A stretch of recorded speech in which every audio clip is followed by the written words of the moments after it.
Venezuela faces severe humanitarian issues. The UN has condemned the worsening human rights situation, citing systematic repression by the Venezuelan government. We are facing a systematic, coordinated and deliberate repression by the Venezuelan government, which responds to a conscious plan to silence any form of dissent.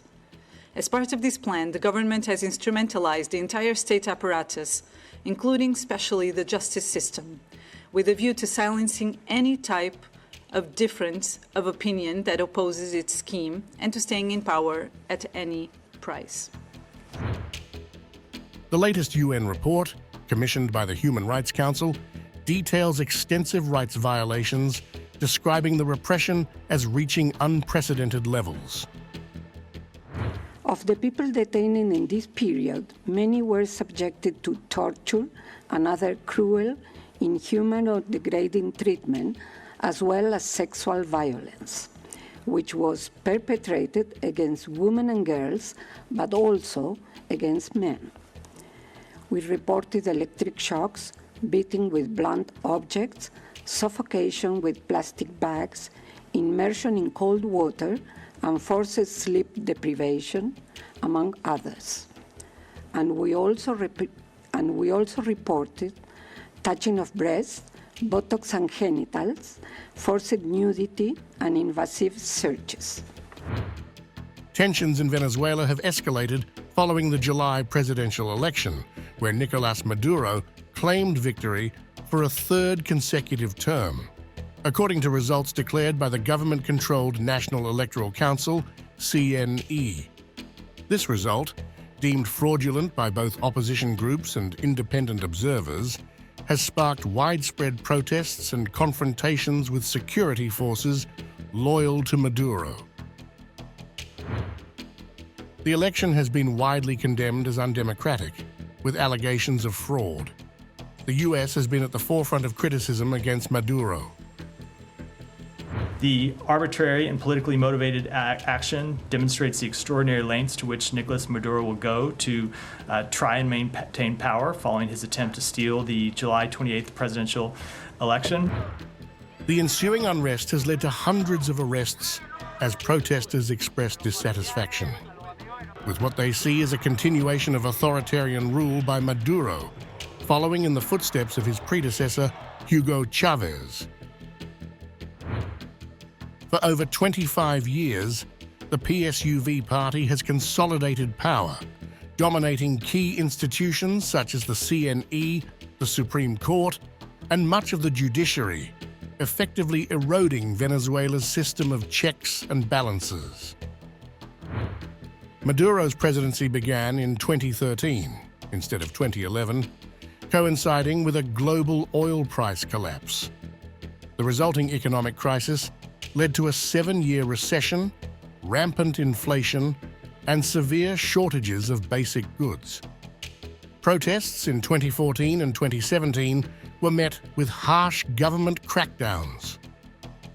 Amid this turmoil, millions of Venezuelans fled, and Maduro's re-election in 2018 was widely criticized as neither free nor fair.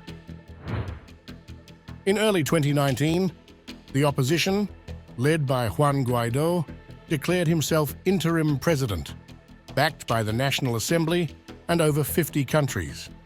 However, the military remained loyal to Maduro.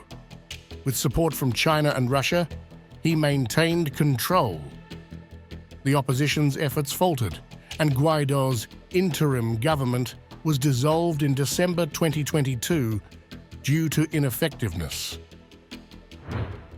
For the July 2024 election, opposition parties rallied behind Maria Corina Machado, who was barred from holding office by a Maduro ally.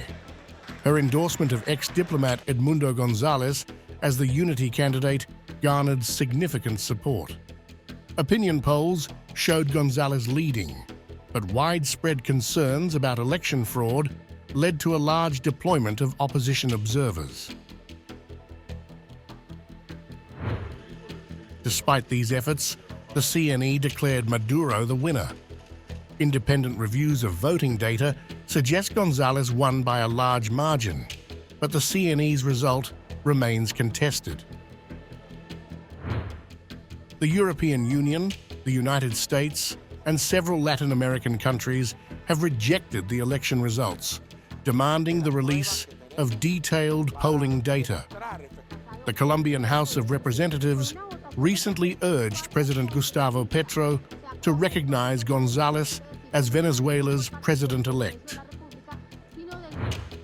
In an unusual development, Erik Prince, founder of the private military contractor Blackwater, has sought to deploy a private army to Venezuela. He has appealed for donations to fund a paramilitary operation aimed at toppling Maduro. In the midst of this, the Venezuelan government recently detained 3 American citizens, 2 Spaniards, and a Czech national, accusing them of plotting to destabilize the country. They, surprisingly, between quotation marks, were already prepared to bring out their story. Because they have a narrative to conspire, and when they fall, they have a narrative to victimize the murderers, the terrorists, to victimize the victimizers. Now it turns out that they were good guys, tourists who were taking a walk and were captured by the Venezuelan dictatorship and disappeared. Alongside these detentions, hundreds of weapons have been seized, and over 2,400 people, including many teenagers, have been arrested in the ongoing unrest. Meanwhile, Venezuela's opposition leader, Maria Corina Machado, addressed the exile of former opposition candidate Edmundo González during a virtual briefing, saying the opposition considers him the elected president of Venezuela. These were the first on-camera comments from Machado after González arrived in Spain on Sunday. It is not coherent to say that it is a criminal regime that has taken off all its masks, that has no scruples or limits, clinging to power, and then expecting the Venezuelan society to act as if it was not. We have to act with intelligence, resilience, audacity, and prudence to take care of our own, starting with the president-elect. González fled there into exile as part of a negotiated deal with Nicolás Maduro's government that dealt a major blow to millions who placed their hopes in his opposition campaign.